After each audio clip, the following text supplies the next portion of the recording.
Bueno, pues aquí regresamos al siguiente párrafo donde nos quedamos. Nos quedamos en lo de mi esposa, un allegado indeseable. Entonces el siguiente párrafo en la segunda edición está en la página 4 y ya en la tercera edición está en la página 5. ¿Ven? Entonces vamos a revisar que la segunda edición de 1990, vamos a ver qué pequeñas correcciones fueron hechas en la tercera edición del 2008. Entonces dice, el licor dejó de ser un lujo, punto y coma, se convirtió en una necesidad, punto y seguido. Mi dosis cotidiana era de 2 o 3 botellas de ginebra de fabricación casera, punto y seguido.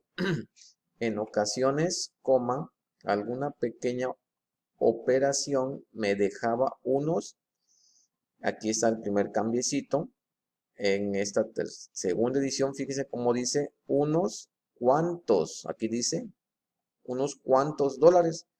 Eso cambió en la tercera edición por unos cientos de dólares. Continúa con los que pagaba mis deudas, mis deudas, y ya empieza esto, se brinca a la página 5, ¿no? Deudas, das, pues empieza con das, en barras, empieza en la página 5, es lo que significa aquí.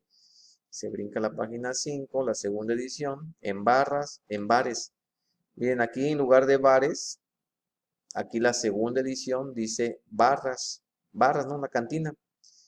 Y tiendas aquí en lugar de, aquí la segunda edición dice licores, aquí dice comestibles.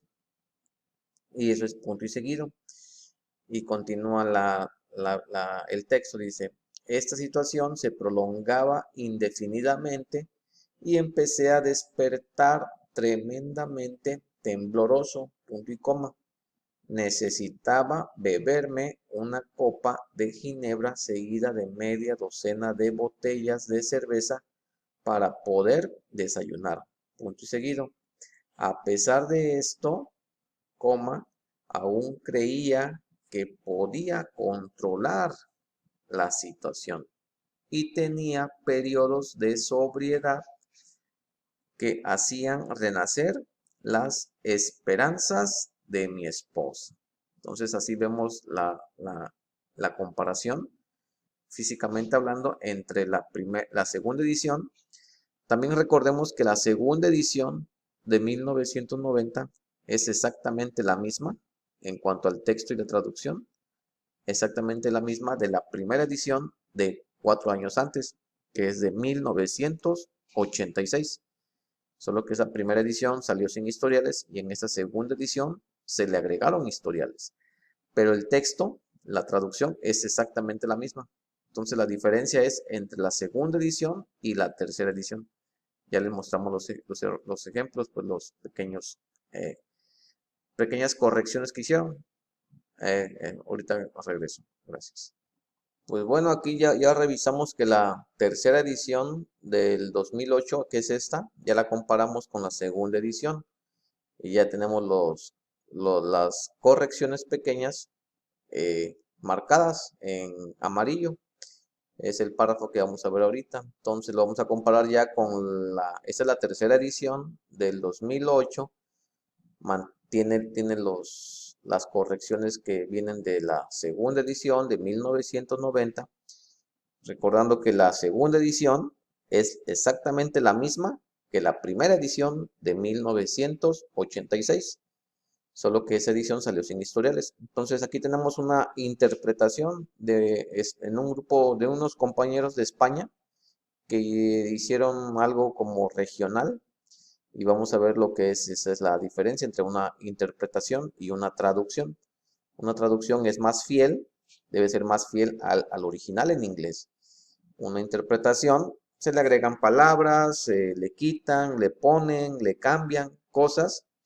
Muchas veces lleva el mismo mensaje que en inglés, pero muchas veces se tergiversa el mensaje y se cambia de raíz el mensaje que se intentaba dar en el idioma original. Entonces aquí este es el ejemplo, es el archivo en inglés que lo pueden bajar en aa.org en inglés.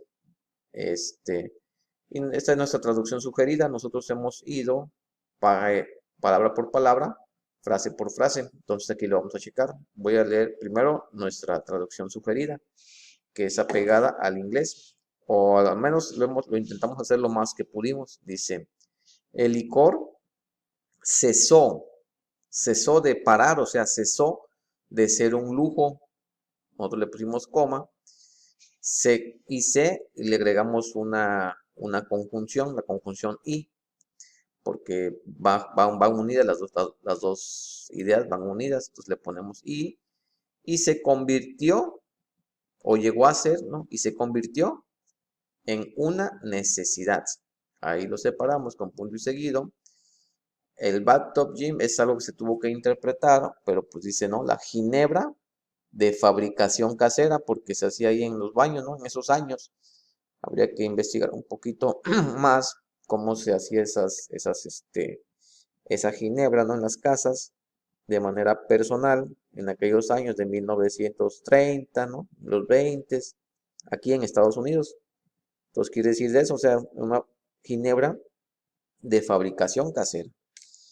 Dice, coma, nos fuimos literales, 2 botellas al día, coma, y a menudo 3, coma, llegaron a ser rutina. Así nos fuimos directamente, literalmente, como viene el inglés. A ver qué dice la interpretación de España. El licor dejó de ser un artículo de lujo para convertirse en una necesidad, ¿no? Un artículo de lujo, por luxury. Luego aquí dice 2 o a veces 3 botellas de ginebra de contrabando. O sea, eso no es lo que dice en inglés. Contrabando no es lo que significa. No es, bathtub gin no es lo que significa, no significa contrabando. Dice, al día llegaron a ser mi ración habitual. Pues eso es lo que se llama una interpretación. Gente interpreta lo que está aquí, pero no es fiel a lo que está en inglés, no es fiel al mensaje original. Eso es lo que estamos tratando de evitar nosotros, no dar nuestras propias ideas. Bueno, y a ver qué dice la versión en español de Nueva York, que es la tercera edición que actualmente se lee en Estados Unidos y en muchas otras partes, en muchos otros países. Dice, el licor dejó, por cesar, cis, nos dicen dejó, pero siempre manejan con otras palabras dejó, como quit o stop.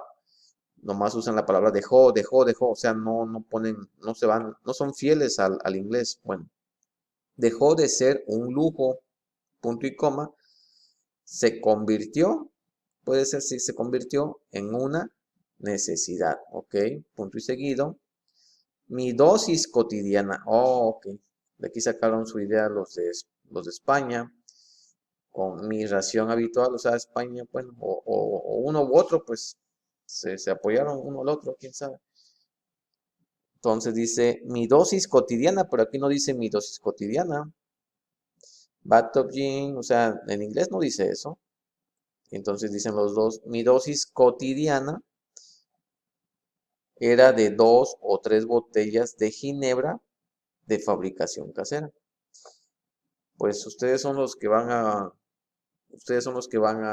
decidir, ¿no? Esa es la idea. O sea, nosotros estamos exponiendo lo que vemos, podemos estar equivocados o podemos tener razón. Pues vamos a ver esta parte hasta acá. Tienda de comestibles, en delicadessens. Siento pagar tiendas de barrotes. Dice barrotes, ok, puede ser mejor. Barrotes, tienda de barrotes, sí es cierto. Y aquí dice tienda de comestibles, ok. ¿Qué dice en inglés? Dice, sometimes, a veces, a small deal, le ponemos nosotros transacción. De lo que hacía Bill en Nueva York, era pues eso, le pusimos transacción pequeña, small, pequeña. Net me daba a ganar, net me daba a ganar unos cuantos cientos de dólares, coma, con los que, nosotros si le pusimos así, con los que, sí, nos fuimos como Nueva York, y and I would pay, con los que pagaba, con los que pagaría, podría ser pagaría, porque es would, con los que pagaría, pero pagaba suena mejor, con los que pagaba mis cuentas en nosotros le pusimos cantinas y tiendas de comestibles. Y sí, pudiera ser tiendas de abarrotes, efectivamente. Bueno, entonces dice aquí que dice la interpretación de España, dice, de tiempo en tiempo, alguna transacción pequeña me dejaba algunos cientos de dólares, punto y coma. Era entonces cuando iba a pagar a los bares y a las tiendas de abarrotes. Es una interpretación de tiempo en tiempo.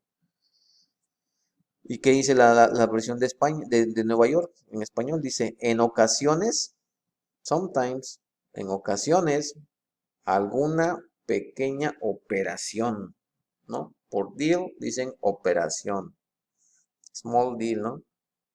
Una pequeña operación me dejaba ya le compusieron, vean que en la segunda edición dice cuántos, en la segunda y primera edición dice unos cuantos dólares. Ahora aquí dice unos cientos de dólares con los que pagaba mis deudas en la primera y segunda edición dicen barras, y ahora la tercera edición dice bares, y luego la primera y segunda edición aquí dicen licores en lugar de comestibles. Sí, puede ser comestibles, tiendas de abarrotes, nosotros decimos comestibles. Pudiéramos cambiarle aquí una tienda de abarrotes, pues, de todo, ya saben, ¿no? Que venden de todo.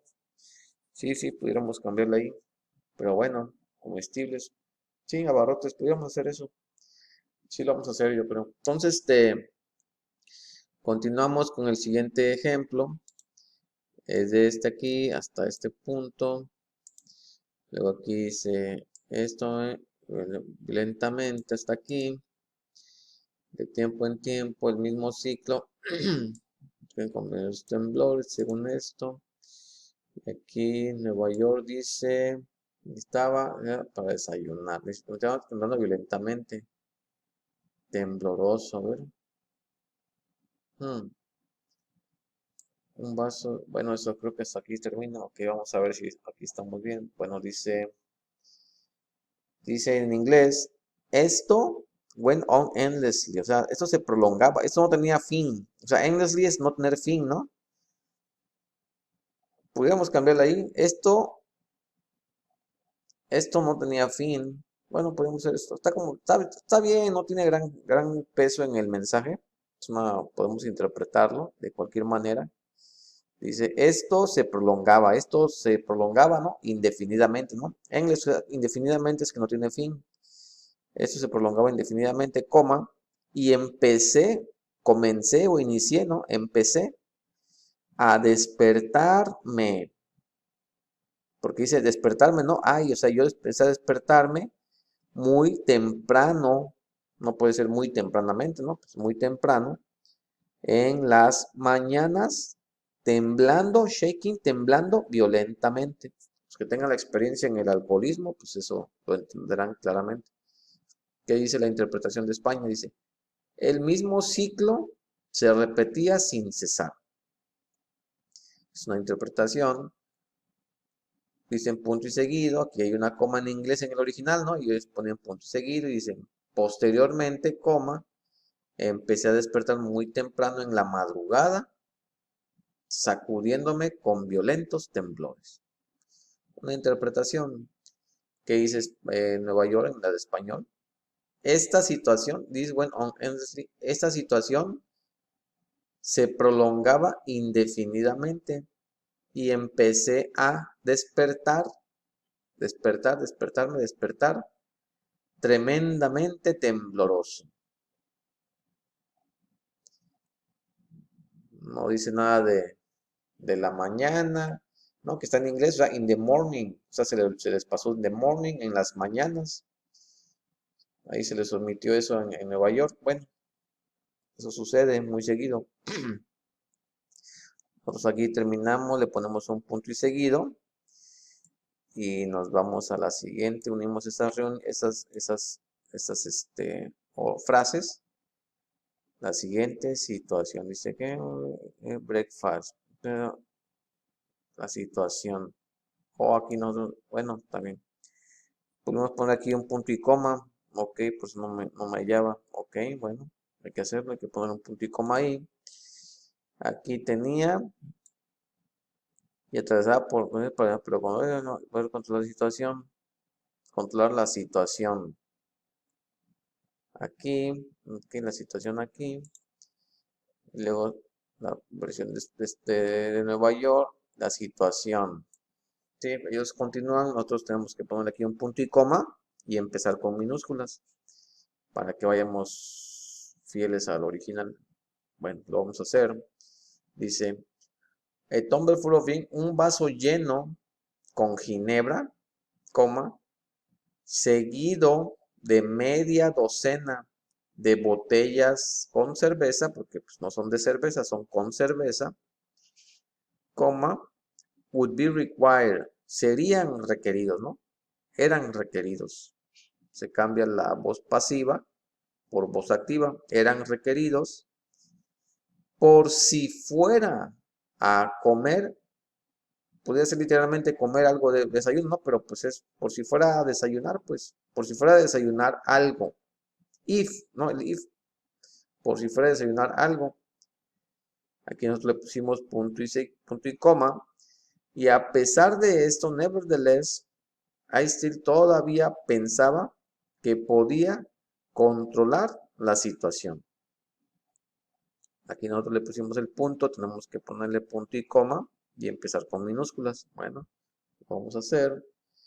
Dice, ¿qué dice Nueva España? Tenía que beber cuando menos un vaso grande de ginebra y 6 botellas de cerveza, o sea, media docena, ¿no? En inglés dice half a dozen, media docena, y ellos dicen 6 botellas de cerveza. Bueno, para poder estar en condiciones de desayunar. Pero, nevertheless, pero con todo esto, yo estaba convencido por pensar, dicen convencido, ¿no? De controlar, de poder controlar, I could, de que podía, no es pasado, pues could, de poder controlar la situación. Bueno, siguen interpretando, ¿qué dice Nueva York aquí? Necesitaba beberme una copa de ginebra. Ellos ven o están uniendo las frases. Se puede hacer, eso es subjetivo. Cada traductor hace lo que gusta. Aquí Nueva York lo está uniendo la frase anterior con la siguiente por medio de un punto y coma. Entonces dicen ellos, dice Nueva York en español, necesitaba beberme una copa de ginebra seguida de media docena de botellas de cerveza para poder desayunar. If I were, ¿no? O sea, no es lo mismo para poder, no, if I were, si fuera, porque acuérdense que ya en el alcoholismo, pues ya a veces uno ya ni quiere beber, ya ni quiere comer, pues es puro beber. Entonces por eso dice en inglés if, si fuera, por si fuera. O sea, no quiere decir que para poder desayunar, no es que lo va a hacer, no es que lo hacía siempre, pues. Dice punto seguido, a pesar de esto, aún creía que podía, ahí estoy, pues, por thought, que es pensar, nos dan creer, ¿no? Creer es believe en inglés. Entonces nosotros nos vamos literales, ¿no? Pensar, el verbo pasado de stop, pensar, de think. Pues pensaba que podía controlar la situación. Bueno, y lo último, aquí lo vamos a componer, vamos a hacerlo punto y coma y seguido. Y vamos a hacer minúsculas. La última frasecita es esta. Y atravesaba esto en la interpretación de España. Y la última frase sería, en there were, además, así le pusimos nosotros, ¿no? Lo separamos y lo hicimos, lo unimos con una conjunción, además, lo vamos a componer aquí, vamos a hacer punto y coma y una A chiquita, una A minúscula. Había periodos de sobriedad, which pudiera ser los cuales, ¿no? Pero también es que los cuales renovaban la esperanza, hope, la esperanza de mi esposa. Y ahí termina el párrafo.